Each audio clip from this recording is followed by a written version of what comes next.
Welcome to Buckets. My name's Matt Moore. I'm the senior NBA writer for the Action Network, and this is your daily NBA betting podcast on the Action Network, brought to you by FanDuel Sportsbook. Glad to have you with us. I'm joined today by Albert Wynn, aka the Analytics Capper. You can follow him on Twitter at Analytics Capper, as well as the award-winning Action Network app. It's the best way for you to track your picks. You get up the second information on where the bets and money are coming in on. You can track line movement. So if there's that one number that you're looking to get on a game, on a total, on a prop, you can track those in the Action Network app, as well as you get all of our great content, all of our great podcasts. It's bowl season. I know that Big Bets on Campus will have a great preview for all of the bowls, college basketball starting. They'll be on that. We've got the Favorites podcast. We've got so much great stuff. Check it out, the Action Network app. All right, this, as always, on Mondays. Hope you guys had a great Thanksgiving. We try and give you a weekend recap, like what's been going on in the league since last we spoke to you, where are we at? We try and do that through the prism of futures betting. Typically, we focus on awards, but Albert, because we're now 20% of the way, 25% really of the way through the season, first quarter of the season is done, though, I thought it'd be a good time to go ahead and look at the big picture, and let's talk a little bit about the NBA title. I think that when I'm betting the title, I build positions through the year, so it's okay. If you're asking me when the actual best time to bet a title is, I'm going to lean towards before the playoffs, but a lot of people want to get in earlier. They want to get those longer numbers, and if you have a strong feeling on a team, obviously now you can get some of those better numbers. What's your general feeling on betting title futures earlier in the season, even though we're more of the way through, I think, than most people think? Yeah, I think I alluded to this in the past. Well, first of all, happy Thanksgiving. Hope you had a good time there, Matt. But I don't really do a lot of futures in terms of like my personal bets. Outside of that, I actually do NBA titles futures. So I do like it. I think to me it's a lot easier than, player awards or team awards, things like that. And for someone like you who like to build a portfolio in the futures market, I think the titles and the future odds with title odds are really good or really ripe. So I mean, we're gonna go into a few teams here that are front runners right now, but I think there are a couple teams, lurking on the outside that can, get into or sneak into the top five. Let's start right at the top, and at FanDuel Sportsbook, official sponsor of Buckets. The Celtics obviously are the number one team, plus 400 to win the title, 4-1. Look, the resume here is pretty much impeccable.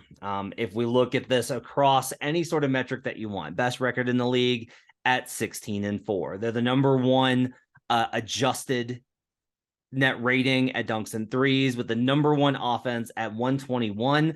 They are currently holding the number one offensive rating in NBA history. Now, this doesn't say as much as you might think it would, because if you look at Basketball Reference, numbers 2 through 10 are all teams from 2021, and then there's the Sacramento Kings are here, the Suns are here from this year. We've just seen this kind of inflation of offensive numbers, I think, to the point where I'm starting to wonder if they have to adjust something on the possession side to try and regulate these numbers a little bit. The Celtics have the 18th best defensive rating adjusted for schedule. That's been better in the last couple of weeks. First couple of weeks, they really were bottom 10, and they've slowly started ticking their way up. They were flirting with 14th and have slid a little bit in the last couple of days. There's an expectation that will improve. I can't get an accurate power rating on them, Albert. I can't do it. Like, the numbers for me come out to like ridiculous figures on them. Like, I have them, let me put it this way, I have them 5 points better than the second best team on a neutral court. That's absurd, but there's just simply no way to get around it, given how they've dominated teams. They've been awesome against the spread. They've been awesome straight up.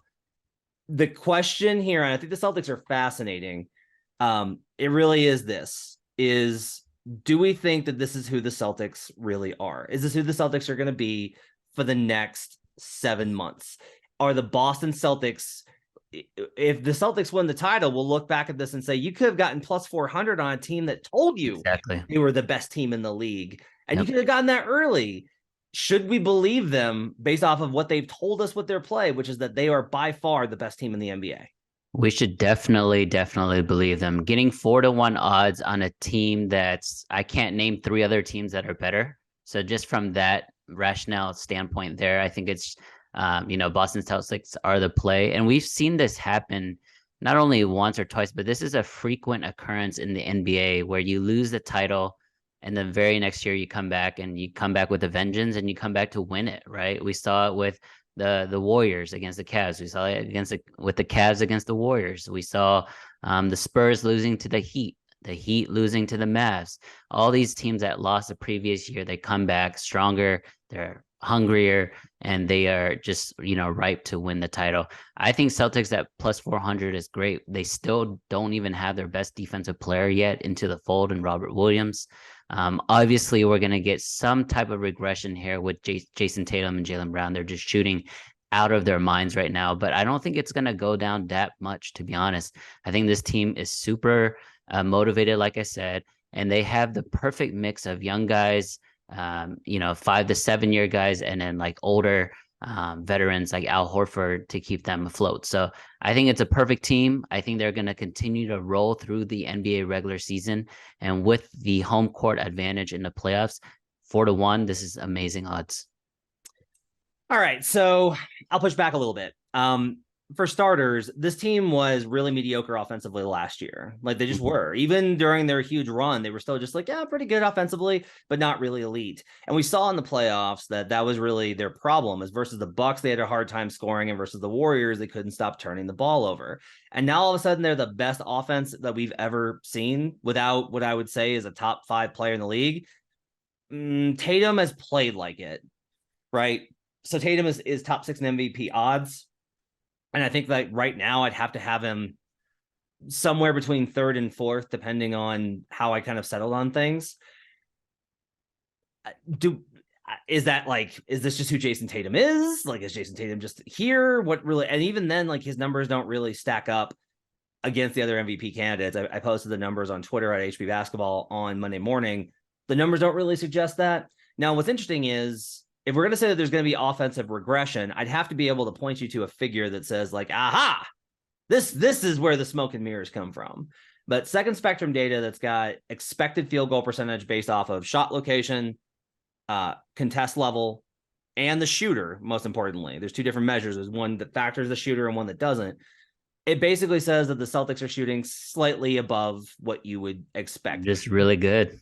It's second best in the league in terms of their differential between expected, with the Kings being number 1. I think that's weighted because the numbers are going to be like the Kings are not good, and the Kings are like, well, no, you had to not be terrible. I think that the Celtics are slightly overperforming. I guess, like, here's the question is, what is it about this offense that makes them so good? Like, what are we able to point to and go, like with the Bucks, their offense has been very mediocre this season, but they're without Chris Middleton. When they were dominant offensively, I could go like, well, look, Giannis is a fucking tank and they have shooters everywhere. With Golden State, it's, well, look, when you have the combination of Steph's gravity, their passing style, and Draymond as a connector, that's an elite combination. With the Nuggets, I'm able to say like, well, Nikola Jokic simply raises the offensive floor with his reads. What do you think it is about Boston that justifies them being really this good offensively? So I'm higher on Jason Tatum than you are. Okay. He's 24 years old. He's in the prime of his career. Before the last 3 or 4 games of the NBA Finals last season, he was playing like the best player in the Eastern Conference. That's including Giannis and Kevin Durant. So I think he's making huge strides. This is what, year 5 or 6 for him. So this is when you become an NBA superstar, a first-team All-NBA performer. And I think Jason Tatum has made that stride. I think the rest of the team has gotten better too. Again, I mentioned we don't have Robert Williams yet. There's no Danilo Gallinari yet. But I think their bench is going to be really good. They have Brogdon coming off the bench, who is a sneaky 6th man of the year candidate. And the rest of the team has been doing really well. I think if you have a team that really believes in their system and they're running the same system as last season, and they're getting out on the fast break, you just have a lethal team. And again, this is a regular season discussion here, and I don't think teams can compete with them on a regular season basis because you're not scheming for it. You're not really game planning for it. And when you're out there, when the ball tips off and you're going talent for talent, the Boston Celtics are just one of the more talented teams in the NBA. Okay, well, you said that this is a regular season discussion, but we are talking title, and we'll shift to kind of like the playoff, like looking far ahead for a second. What I wanted to ask is this question: how often do we actually know who the best team is in December, or who's going to win the title? Like, here's a good look at the teams that have won the title and their odds as of December 1st, which is in just a few days. So the Golden State Warriors last year were plus 600. This is a pretty good comp here, because if we just say, like, look, last year the Warriors were plus 600, and we knew from the first 2 months of the season that they had been the best team in the league. Like, before the injuries set in, before Draymond got hurt, everyone was kind of like, yeah, the Warriors are the best team in the league. After that's when the Suns took the lead, and then they were the best for the remainder of the year. So now we have kind of the same deal where the Celtics get off to this extremely hot start. And we've seen, there's been some research, it's a little shaky, but there's been some research that says that how you play in the first 2 months of the season actually has a stronger correlation to playoff success than the middle 2 months or the last 2 months. So there's a little bit of suggestion that this number is appropriate. The Bucks 2 years ago on January 1st, which would have been like, that's basically around the same time if we adjust for when things got adjusted for COVID, were also plus 600. The Lakers on December 1st in 2020, or in 2019-20 season when they won before the shutdown, were plus 295. Little bit of push there because with LeBron and the Lakers, you're going to have a big public push behind them. The Raptors won in 2019. They were actually plus 800. Obviously, one of the more unlikely runs that we've seen. And then we get into like the super teams here. And we got the Warriors in 2018 were minus 170. The Warriors in 2017 were minus 135. The Cavs were plus 260 in 2016, but that's with the Warriors obviously being like minus whatever when they were on pace for the best record of all time. And then 2015, the Warriors, that was the first year of them, they were plus 800.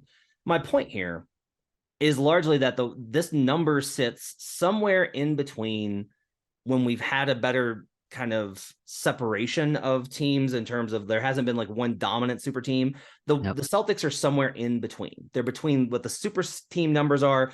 As another example, the Miami Heat in 2013, plus 185 on December 1st. So we've got this number at 400. That's between where there's a super team and the idea of like a parity structure, which is kind of what we've seen the last couple of seasons since the Warriors in 2019. I think with the Celtics, the best way I can kind of describe it, let me know what you think about this. You have to decide if you think that this is legit and that this can hold all the way through. And if you buy in, then this number should be a lot closer to plus 200. If you don't, then you need to look, if you're actively looking at the bet now, if you're just like, I don't think that they're this good, then you're going to get value on the other teams, because it's kind of like the NFL where the number is between, it's like 4.5, right? Like it's not 3, it's not 7. That's where the Celtics number is to me.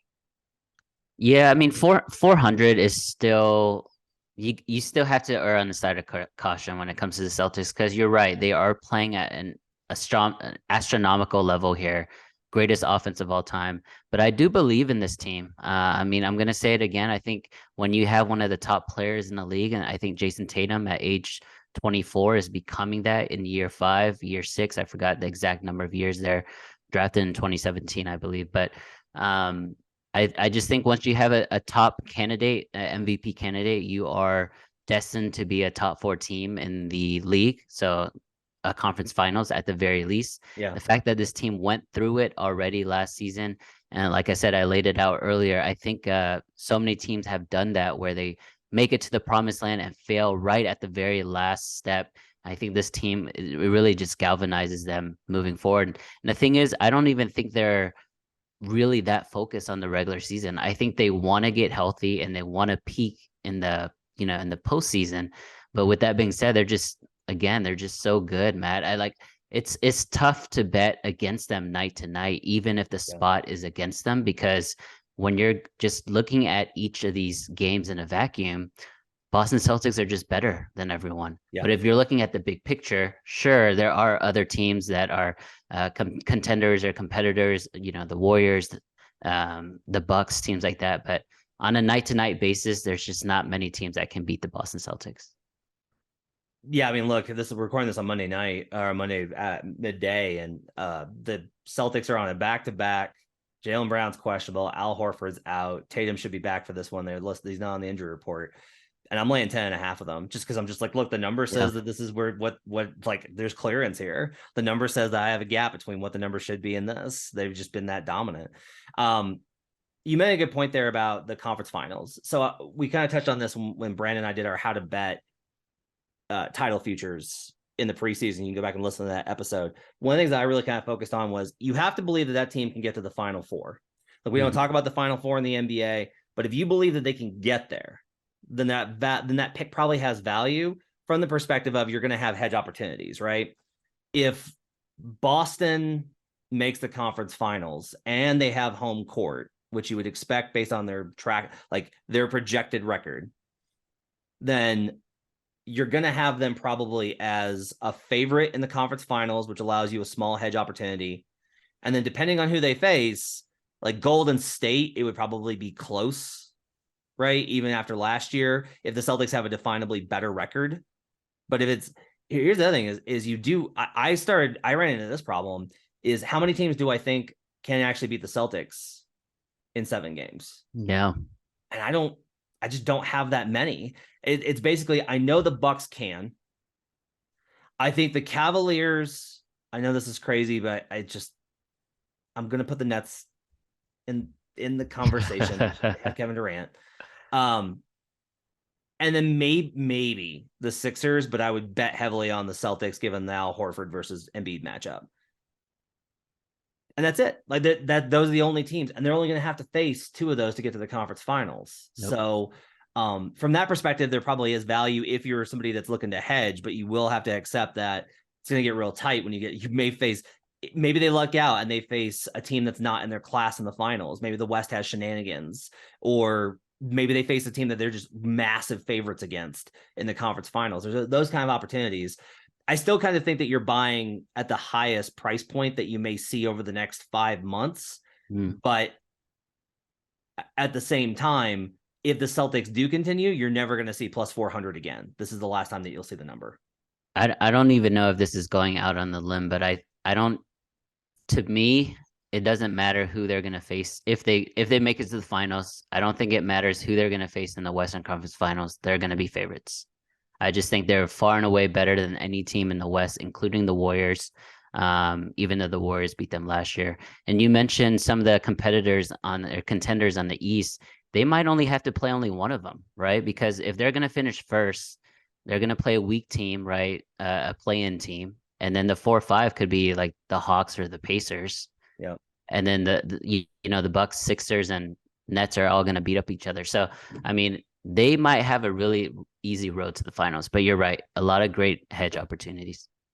Let's go ahead and talk about maybe their biggest threat in the Eastern Conference, and that's the Bucks, who are only plus 500.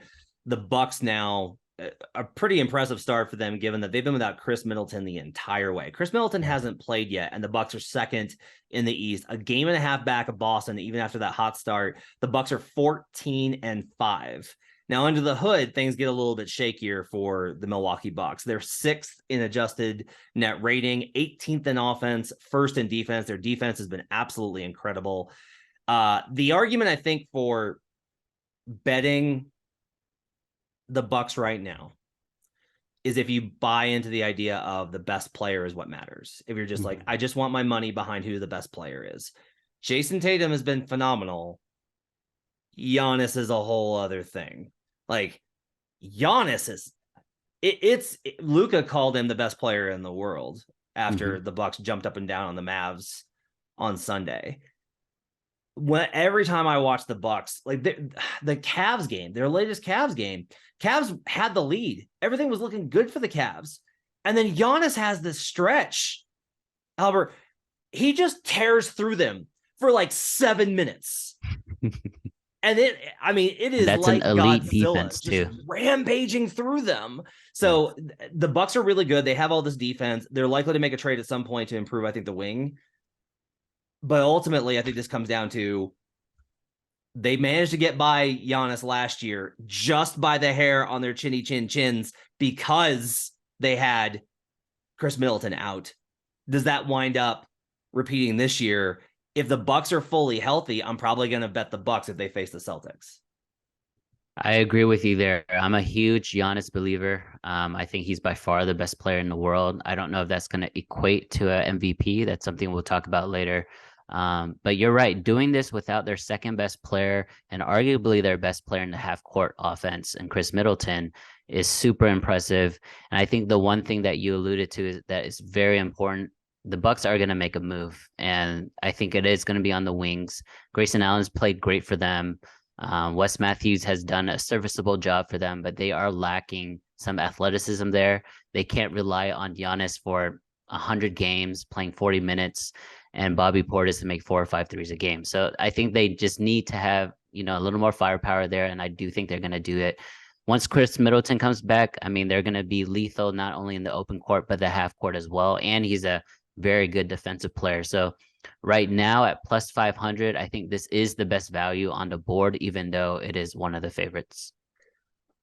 I can't get there at 5-1. I'd like to wait and see if if Giannis misses 2 weeks or if they just go through a stretch of games. Because one thing I think is that needs to be noted with Milwaukee, they've faced the 27th ranked offensive strength of schedule. So the defenses that they faced have been easy, and their offense has still been pretty middling. And the 28th ranked defensive schedule. Those are obviously impacted in small sample by facing Milwaukee, especially when they face multiple teams multiple times. Mm-hmm. But the strength of schedule is not super tough. So I kind of wonder if they're going to come back down to earth a little bit and I can get a better number. Longtime listeners of the show know this team always drives me nuts in the playoffs because I'll be like, yeah, they should win this game. And then they just miss shots. Trusting this Bucks offense in the playoffs is really tough. I want to get my money in at the right time with them and then not worry about it in a game by game situation because they are that frustrating to watch. You mentioned that you thought the Bucks are the best value on the board. To me, the best value on the board is the Golden State Warriors at plus 700. Look, I've said this with Brandon on the show 2 weekends ago. This team, the starting five, still has a top 5 net rating amongst all starting units. With Steph Curry on the floor, they're still absolutely cooking. Steph's having an MVP season. They're starting to get it together. They're playing more veterans. James Wiseman has been sent to the G League. Mm-hmm. They're no longer experimenting with that. They're finding options, and they will continue to find options. And especially if we just look at Golden State this is really, I think, a key thing when you're talking about title futures. In my opinion, you need to really focus on how good are the starters. Mm-hmm. Because you can talk yourself into the idea of well, they've got really good depth. Okay. But is that depth going to look as good when they're facing a starting unit more and more, even if they keep their same rotation, right? Even if a team keeps this rotation with the bench playing big minutes, the other team will likely play their bench less. Kevon Looney, plus 11.6 in net rating. Draymond Green, plus 10.8. Steph, plus 10.6. Klay Thompson, plus 10.4. And Wiggins, plus 8. Now, after that, there's a monster drop-off. Okay, cool. That's fine. It's fair to point out that they're going to have a hard time in those bench minutes. That may not improve. They may not find those answers as the year goes on. But if they have to play if it's game 6 and they need to play their guys 35 minutes, the Warriors will not burn their guys out in the regular season. The Warriors will sacrifice wins to make sure that those guys are in that position. And they are still an absolutely dominant team when those guys are on the floor at 7-1 for the defending champion who has never lost when they've had Steph, Klay, and Dre fully healthy for the end of a series, except for 2016. The greatest comeback in NBA history. Except for that time. They've won every other time. To me, plus 7-1 is great value on Golden State right now. Yeah, I think we mentioned this team a few times already. So I agree with the big picture and the overall sentiments, but I do disagree on just them being a title contender. I think they are, I think they are a great story. I think the core there is still one of the greatest evers. And you mentioned it, when those three are healthy together, they just don't really lose playoff series. Again, you have to beat this team 4 times in 7 games, so it's super hard.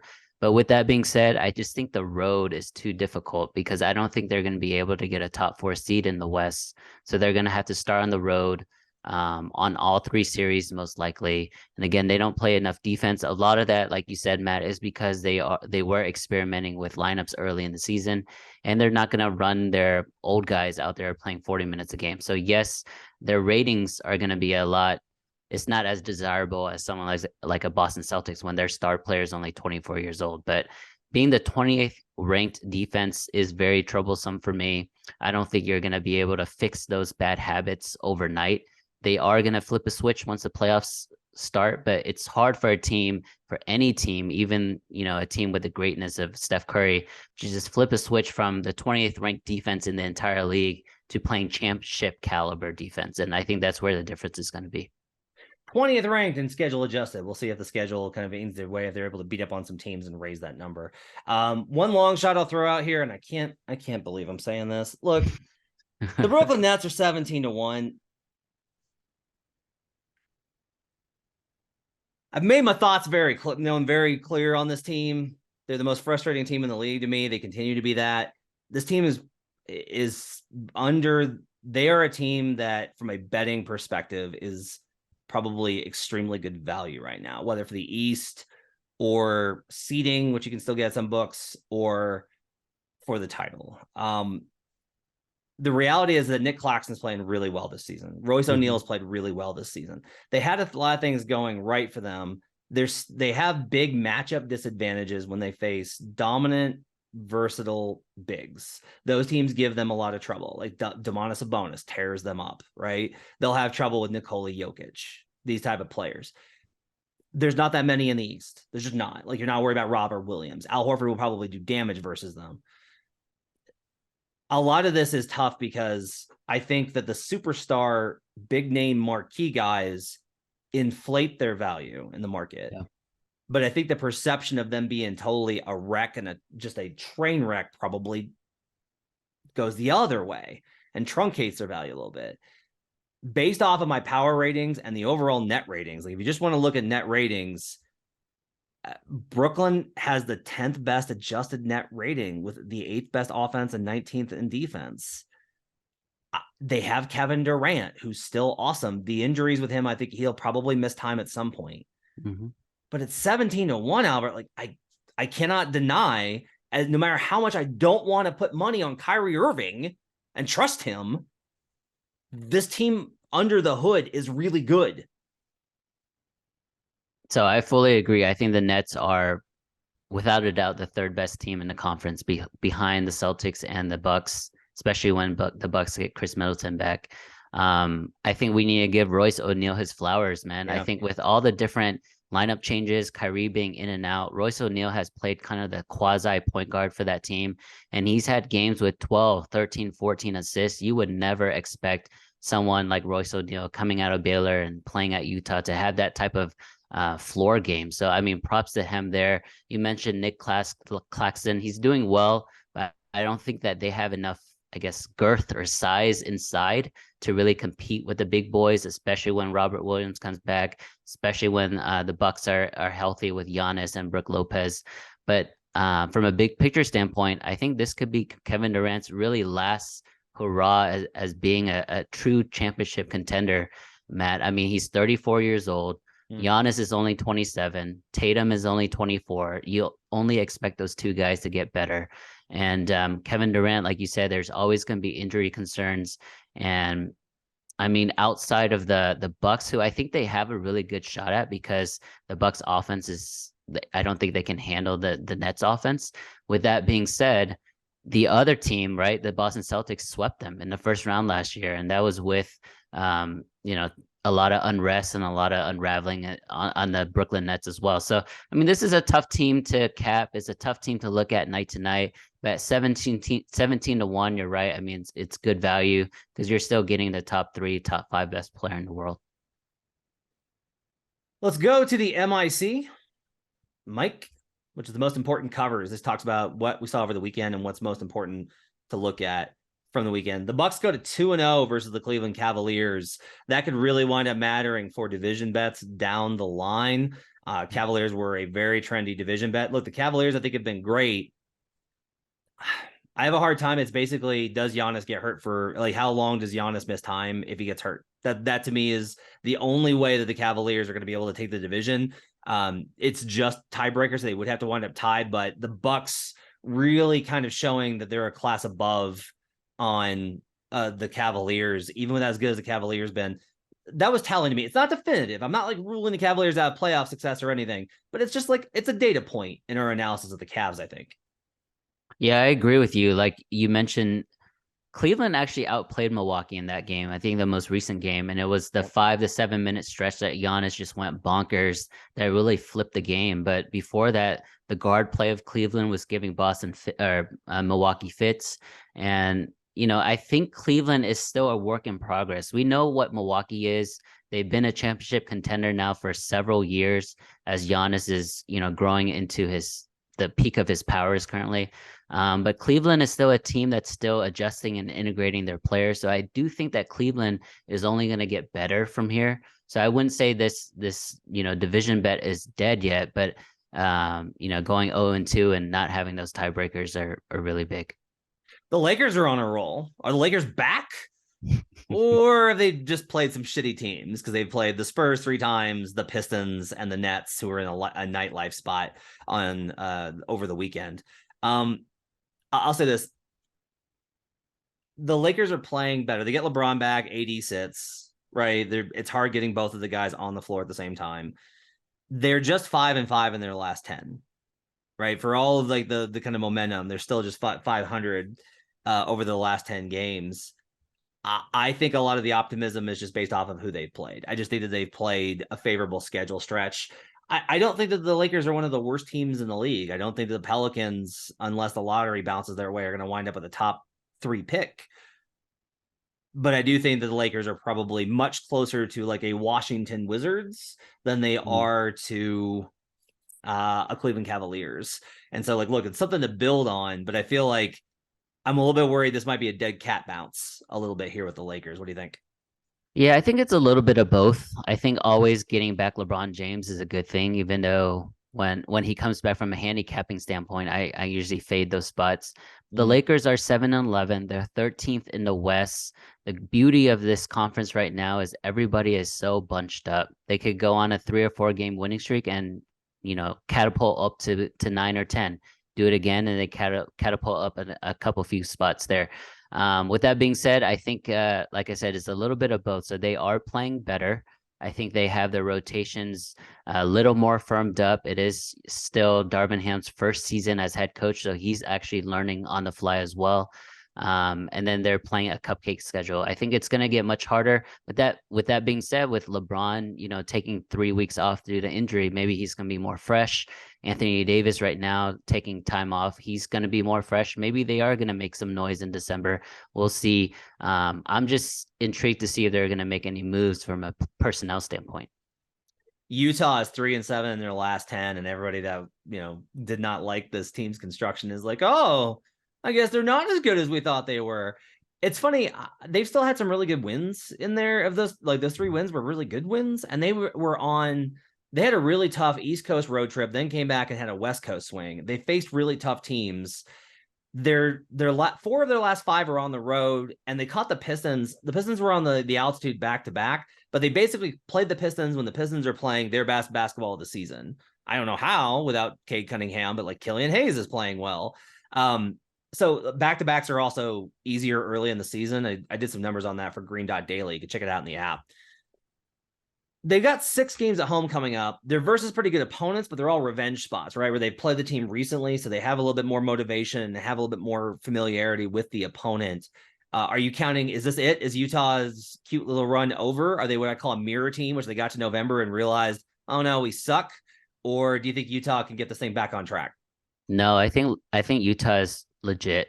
I don't think they're trying to tank. I think they're trying to win these games. A lot of the recent performances, not only the scheduling, but Mike Conley's been out. A few other guys have been out. So it's tough to lose your veteran point guard and expect to win. They still have a top 4 home court advantage in the West behind the Warriors, the Suns, and the Grizzlies. So I mean, anytime that you have a top 4 or top 5 home court advantage, you should be slated to win 40, 45 games a year. So with that being said, I like the Jazz moving forward. I still think it's a great spot in terms of night to night handicapping because you're going to get some the market undervaluing them. And we love our guys like Lauri Markkanen and Jordan Clarkson. I think they just continue to deliver. They don't get shy in the big moments, and I like this team moving forward still. Dallas is on a really big slide right now, and things are pretty rough. They lost. Okay, They have lost to the Wizards without Bradley Beal, the Nuggets without Nikola Jokic, Jamal Murray, and Michael Porter Jr., or Aaron Gordon, rather. The Raptors without Pascal Siakam, and then the Mavs jumped up and down in their heads. Or don't forget about the Magic without Banchero too. Magic without Banchero. Like, it's bad. They're back under 500. There's a big debate going on about Christian Wood's role and whether he should start. I will tell you that the numbers basically say that the Mavs are good when they have Dwight Powell or Christian Wood on the floor. That really hasn't been the problem. What's been the issue has been Spencer Dinwiddie, because when Spencer Dinwiddie's on the floor with Luka and Christian Wood, they get destroyed, especially on the defensive end. The defensive numbers when it's just Luka and Wood, fine, pretty good. They're okay. And they win those minutes by a huge margin. Those minutes work. But Spencer and Wood get destroyed, and Spencer without either, they get destroyed. So that to me is a bigger deal here. How concerned are you about your local team, the Dallas Mavericks? I'm pretty concerned, man. I'm pretty concerned. I think there's a lot of Mavs Twitter, as you know, is going crazy at the moment. This Christian Wood debate, this Jaden Hardy debate, Tim Hardaway, Reggie Bullock. I mean, everybody is under the microscope right now. I think the thing that I take away from this is the value Jalen Brunson brought last year. And I know that he wasn't going to re-sign with Dallas. He had his heart in New York, which justifiably so. But he's just a different player from Spencer Dinwiddie. And I'm a Spencer fan. It's just they're different players. And Jalen, for being undersized and not as strong as the other guys on the court, he's just a very solid player, not only offensively, but he's a good team defender. Guys can't take advantage of him. When you see Luka and Spencer on the court, that backcourt just allows guys into the paint left and right. So, I mean, that's going to put a lot of pressure on your interior defense. And the Dallas doesn't have any good, elite shot blockers. Christian Wood is not going to scare anybody. Dwight Powell is undersized. JaVale McGee barely plays. So, I mean, there's a lot of issues, a lot of holes in this roster. I think they need to change and really pivot from being a defensive-minded team, which, I mean, got them to the Western Conference Finals last year. I think that was the worst thing that could have happened to this team, because it felt like it was expediting their progress, even though last year is because the West was wide open. So, I mean, I think moving forward, I think we just need to be able to, we as in the Dallas Mavericks, need to be able to score better. So that's going to get the key to that is to get the elite offensive players on the court and have them play more. And I think that includes Christian Wood. Finally, Indiana goes to 7-3 in their last 10. They've been killing it against the spread and straight up. Took a dip over the weekend versus the Clippers, but in general have been really good. I asked this question in our Action Network Slack, and Albert, I'll ask you. They're plus 360 to make the playoffs right now. Do you think there's good value on them to not just get the play in? They have to play their way out of it, but do you think there's value at plus 360 for the Pacers to make the playoffs? I think there is, because when you have an elite offense in a regular season, I think it's harder to play against an elite offense than an elite defense in 2022. I think that in this new age of the NBA, if a team can make 15 to 23s a game rather than defending or preventing a team from shooting that, I think it's just harder. So I think 360 plus 360 to make the playoffs for the Pacers is great value. I think they're currently sitting 5th. I don't think they're going to go. I don't think their offense is going to regress that much, to be honest. I think they have two really good backcourt players in Tyrese Halliburton and Buddy Hield. We all love, Benedict Mathurin here as the Rookie of the Year candidate, maybe a Sixth Man of the Year candidate. And I think not only do they have elite shooting, but Miles Turner is doing great, defending the interior and grabbing rebounds. So again, Rick Carlisle does really, really well in the regular season. Getting to the playoffs is one thing. Winning the playoffs is a different thing. A lot of franchises, I would feel pretty confident in them shifting perspective and being like, this is not what we want to do. Like, this team does not have a championship window. Like, you can't see down the line being a contender. But they're owned by Herb Simon, who very much is proud of the franchise, has tried to keep them competitive, has been really successful, honestly. Like, the Pacers have been a good franchise over his tenure. Yeah. And I think also financially, if you're in Indiana's spot, like it helps you to make the playoffs. You want ticket sales for the regular season. You want the playoff gate. You want the revenue. So I don't like, again, I think that they should absolutely be like, let's slow down a little bit, guys, but I just don't know if they're going to. I'm not willing to bet the plus 360, but it did cross my mind this weekend as I try and adjust to the new reality of just how good that they've been. All right, finally, real quick, we're going to do our if you had to bet the awards. We do this every week, and we just say, if you had to bet the awards, I'll let you know if we actually bet them or not. We'll start with MVP. Look, I bet this pretty consistently. I've been adding my portfolio. Steph Curry at this number is just, it's stupid. Steph Curry is 10-1. Why is Steph Curry plus 1,000? What? I don't care. Look, you said earlier, you're like, I don't think they're going to be a top 4 seed. Are they? Because I don't see that many tough teams in the Western Conference. I think the Suns are really good. I think the Nuggets are really good. Other than that, the Blazers, like, if we look at the standings, I don't have a whole lot of reason here to be scared about the Warriors being able to make a run. Grizzlies, I continue to feel are not, we're starting to see them kind of slide. They're 5-5 in their last 10. Yes, they've had injuries, but that's part of the equation. The Pelicans are going to be, I think, really good, but I'm not sure that they're going to be top 4 in that category. The Clippers have gotten it together. They're 12-9 now. They're starting to get separation, even with a terrible offense. Clippers will be in that conversation. But look, if Steph keeps this up and they're on pace, if they go on a winning streak and they wind up with 47, 48, 49, 50 wins, Steph's numbers are going to put him in the conversation, man. I fully agree. I think Steph Curry at plus 1,000 is honestly a travesty on the market's part. Like, he is by far one of the big contenders. He should be in the 400 range, in my opinion.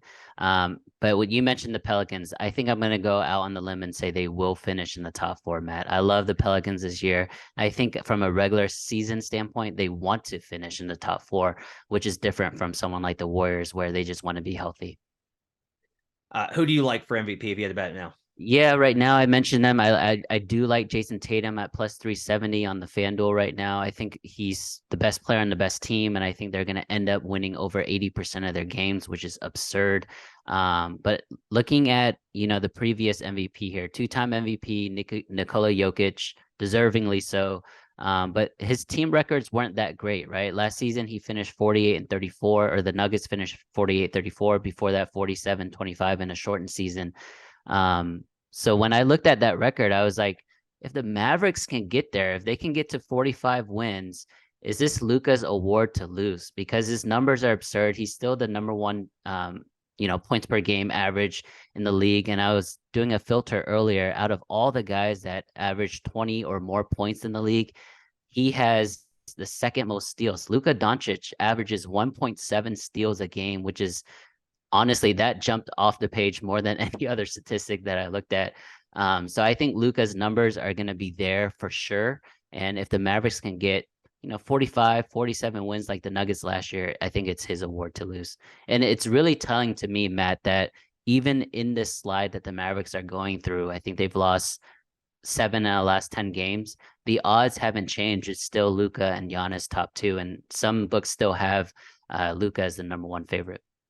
So that, I think this brings an interesting kind of, again, if then equation. If you're like, well, I don't think that the Mavs can win 45 games. I don't think that they're good enough to get there. Well, then you need to be looking, because there's a plus 195 for the Mavericks to miss the playoffs. If you don't think that they're going to win 45 games, they're going to be in the play-in.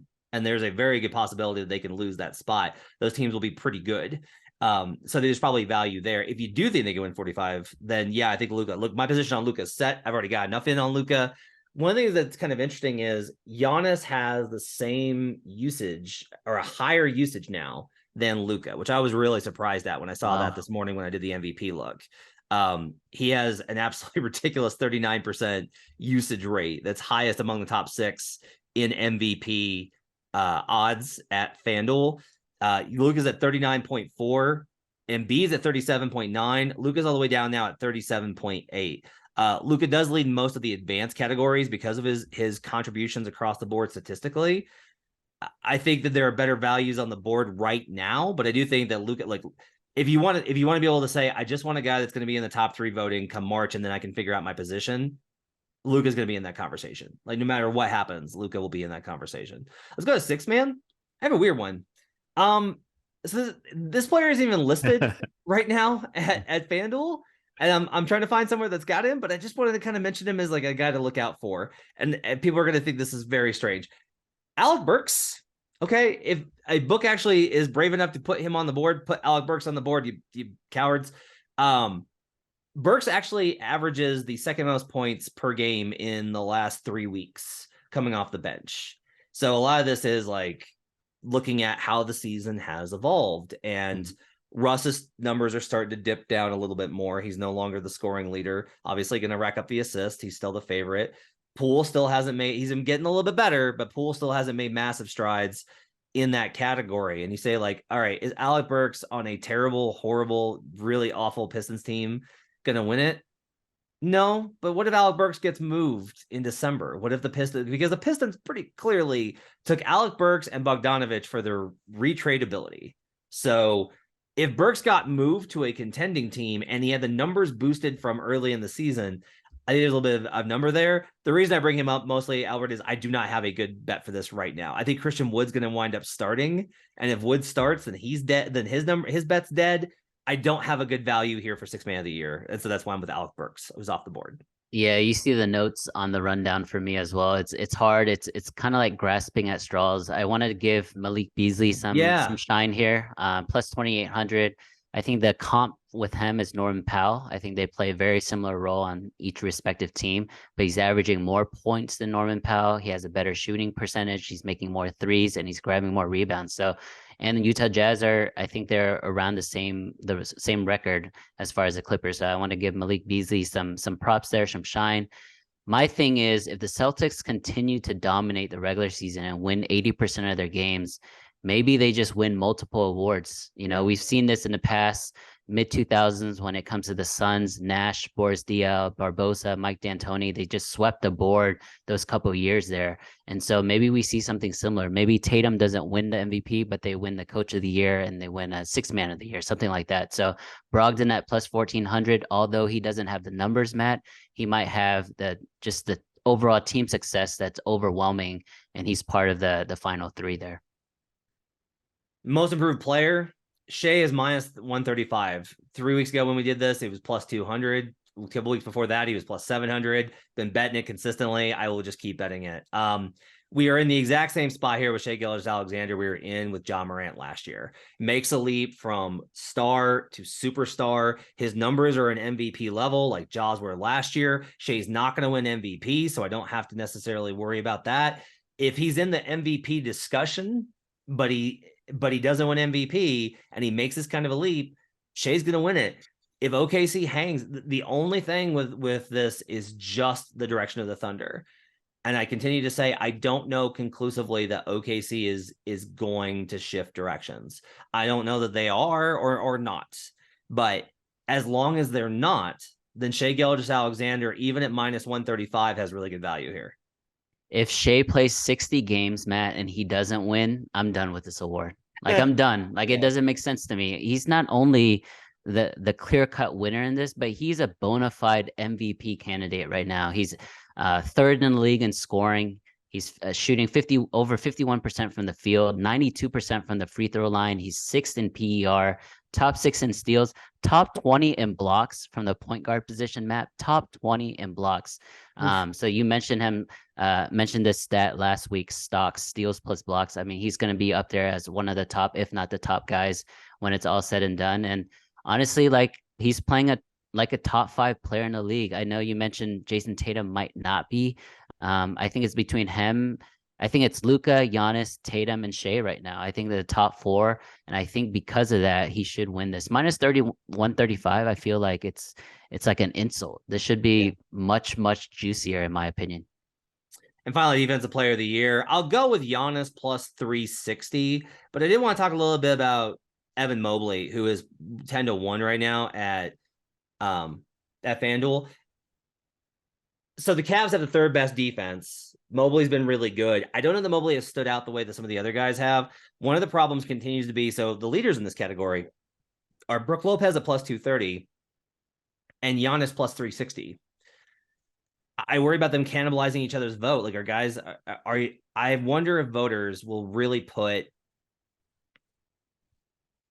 like, would they put Brook 1, Giannis 2? Like, are we going to get two guys from the same kind of category? It's crazy to me that Rudy is still fourth on this list. I don't know how they're getting to that with how the Wolves season is gone. Like, it's not a thing I think that is possible right now. We talked about all the wings and all those kind of issues. Bam Adebayo, I think, is coming on strong in this category. Yep. He was my pick last year, and I bet him as well. But like, I think Evan Mobley is an interesting one, but he's going to have to make a few more highlight plays in order to get on the reel as good as he is. Yeah. So I agree with you. I'm on Giannis big on this award as well, but I think if Mobley at 10-1 is good value, I think Anthony Davis, even though he won't win this, Matt, at 22-1 is great value as well. He is the league leader in rebounds. No one's really talking about that, right? Because it's usually Gobert. It's usually, I don't know, Sabonis, someone who rebounds a ton. You would never expect Anthony Davis to lead the league in rebounds. He's third in the league in blocks per game, and he's averaging over 1.5 steals a game. So, I mean, he's doing everything on defense for that team, even though they are horrible. And I think the thing that really counts against him is because they are such a bad team. But if you look deeper into the stats, I went to NBA.com stats earlier today, and I was like, okay, Giannis is my pick for defensive player of the year, but let me compare Giannis with Anthony Davis. Anthony Davis, when you put him on the Lakers, he grabs a higher percentage of all the rebounds of his team than Giannis. He blocks a higher percentage of the Lakers' blocks, and he steals a bigger percentage, the Lakers' total steals, than Giannis's Bucks teams. And I think obviously it's a defensive player of the year award. It's more of a team award. We kind of mentioned this or discussed this earlier. So, you know, the Bucks, the Cavs, the Suns, these elite defensive teams are going to most likely have the award winner. But as far as the guy that's carrying the most defensive load for his team, it's Anthony Davis right now. I was going to bring up the games played, but here's an interesting one. AD has played in 16 of 18 Los Angeles Lakers games. Giannis has played in 16 of 19 Milwaukee Bucks games. So AD's played in a higher percentage, and they played the same number of games. So that's an interesting one. It'd be wild if AD. I still don't trust AD to stay healthy, but yeah, that is a really good cap. I'm gonna have to think on that one. That's a really good cap on that. All right, that's gonna do it for this episode. Thanks for joining us. Make sure to check out FanDuel Sportsbook and the Action Network app. Follow Albert on Twitter at Analytics Capper. And you can also track his picks in the award-winning Action Network app. Give us those 5-star reviews, guys. We appreciate them so much. We'll be back tomorrow with a Best Bets episode. Until then, let's get buckets.